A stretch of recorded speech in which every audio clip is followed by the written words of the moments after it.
அன்னை தகவல் சேனலில் இன்றைக்கி என்ன பார்க்க போகிறோம் அப்படின்னா, online application for guest lecture in government arts and science college and government education college 2025 call for பண்ணியிருக்காங்க. அதாவது அரசு கலை அறிவியல் மற்றும் கல்வியியல் கல்லூரிகளில் தற்காலிக அடிப்படையில் கௌரவ விரிவுரையாளர் பணிக்கான இணையவழி விண்ணப்ப பதிவு 2025 ஓப்பன் பண்ணியிருக்காங்க.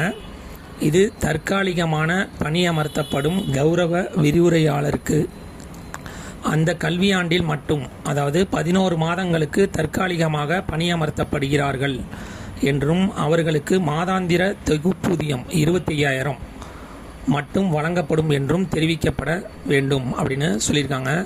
வயது வரம்பு என்ன சொல்லியிருக்காங்க அப்படின்னா, 1/7/2025 அன்று உச்சபட்ச வயது வரம்பு 57 வயசு இருக்கிறவங்க வரலும் இதுக்கு விண்ணப்பிக்கலாம் அப்படின்னு சொல்லியிருக்காங்க. எஜுகேஷ்னல் குவாலிஃபிகேஷன் என்ன சொல்லியிருக்காங்க அப்படின்னா, குறைந்தபட்ச கல்வி தகுதி முதுநிலை பட்டத்தில் குறைந்தபட்ச மதிப்பெண், அதாவது பிஜி டிகிரியில் 55 மதிப்பெண் பெற்றிருக்க வேண்டும். யார் அப்படின்னா, ஆதி திராவிட பழங்குடியினர், பிற்படுத்தப்பட்டோர், மிகவும் பிற்படுத்தப்பட்டோர், மாற்றுத்திறனாளி பிரிவினர் ஆகியோருக்கு 50% மதிப்பெண் பெற்றிருத்தால் போதுமானது அப்படின்னு சொல்லியிருக்காங்க. அதாவது ஓசி கேண்டிடேட்டுக்கு 55%, பிசி, எம்பிசி, எஸ்சி, எஸ்டி கேண்டிடேட்டுக்கு 50% பிஜியில் வாங்கினவங்க இதுக்கு விண்ணப்பிக்கலாம் அப்படின்னு சொல்லியிருக்காங்க.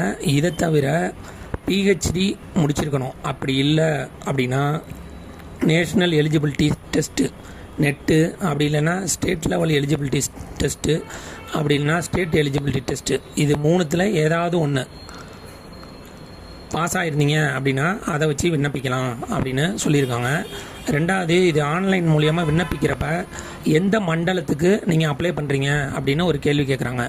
ஏதாவது ஒரு மண்டலம் தேர்வு பண்ணீங்க அப்படின்னா அதை சுற்றியுள்ள 3 மாவட்டத்தில் ஏதாவது ஒரு மாவட்டத்துக்கு நீங்கள் விண்ணப்பிக்கலாம் அப்படின்னு அதையும் சொல்லியிருக்காங்க. அதை தான் ஒரு மண்டலத்துக்கு உட்பட்ட 3 மாவட்டங்களை விருப்பப்படி வரிசைப்படுத்தலாம். ஒன்றிற்கு மேற்பட்ட விண்ணப்பங்கள் ஒருவரிடம் இருந்து பெறப்பட்டால் முதலாவதாக பதிவேற்றம் செய்யப்பட்ட விண்ணப்பம் மட்டுமே ஏற்றுக்கொள்ளப்படும் அப்படின்னு சொல்லியிருக்காங்க. கௌரவ விரிவுரையாளர் தங்களின் கல்வி தகுதியின் அடிப்படையில் கீழ்கண்ட கல்வியின் மதிப்பீடு 85% மதிப்பெண் மற்றும் நேர்முக தேர்வு மூலம் 15 மதிப்பெண் ஆகியவற்றில் அதிகபட்ச மொத்த மதிப்பெண் 100 அடிப்படையில் தேர்வு செய்யப்படுவார்கள். மேலும் அரசின் வழக்கமான இடஒதுக்கீட்டின் முறை பின்பற்றப்படும் அப்படின்னு சொல்லியிருக்காங்க. இந்த 85 மார்க்குங்கிறத அவங்க எப்படி பிரிச்சிருக்காங்க அப்படின்னா, பாடப்பிரிவு வாரியாக கல்வி தகுதியின் அடிப்படை மதிப்பெண் பகிர்வு, கல்வி தகுதி மற்றும் அதிகபட்சம், அதாவது ஒருத்தங்க பிஹெச்டி மற்றும் நெட்டு மற்றும் ஜேஆர்எஃப் இது 3 முடிச்சிருந்தாங்க அப்படின்னா அவங்க 85 மதிப்பெண்ணுக்கு எலிஜிபிள் அப்படின்னு சொல்லியிருக்காங்க. பிஹெச்டி மற்றும் NED net national eligibility test மட்டும் பாஸ் பண்ணியிருந்தாங்க அப்படின்னா அவங்களுக்கு அதிக மதிப்பெண் 83.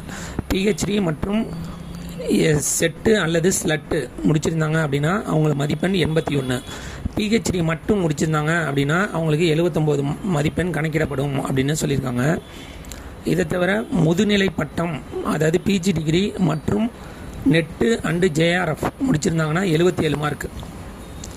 முதுநிலை பட்டம் மற்றும் NET national eligibility test pass பண்ணியிருந்தாங்கன்னா 75 மார்க். அதுவே முதுநிலை பட்டம் மற்றும் செட்டு அல்லது ஸ்லெட்டு முடிச்சிருந்தாங்கன்னா 73 மார்க் அப்படின்னு சொல்லியிருக்காங்க. இதை தவிர நேர்முக தேர்வுக்கான மதிப்பெண் பகிர்வு அது எப்படி பிரிச்சிருக்காங்க அப்படின்னா, பாடப்பிரிவு புலமைக்கு 5 மதிப்பெண்கள், மொழி தொடர்பு திறனுக்கு 5 மதிப்பெண்கள், ஆளுமை பண்புக்கு 5 மதிப்பெண்கள் அப்படின்னு சொல்லியிருக்காங்க. இந்த எக்ஸாமுக்கு விண்ணப்பிக்க வரப்போ என்னென்ன டாக்குமெண்ட்லாம் எடுத்துகிட்டு வரணும் அப்படின்னா, கேண்டிடேட்டோட ஃபோட்டோ, கையெழுத்து, ஜாதி சான்றிதழ், SSLC mark sheet, higher secondary mark sheet, UG mark sheet, PG mark sheet, இதை தவிர பிஹெச்டி மற்றும் நெட்டு ஸ்லெட்டு சர்டிஃபிகேட் முடிச்சிருந்தீங்க அப்படின்னா அதை வச்சு விண்ணப்பி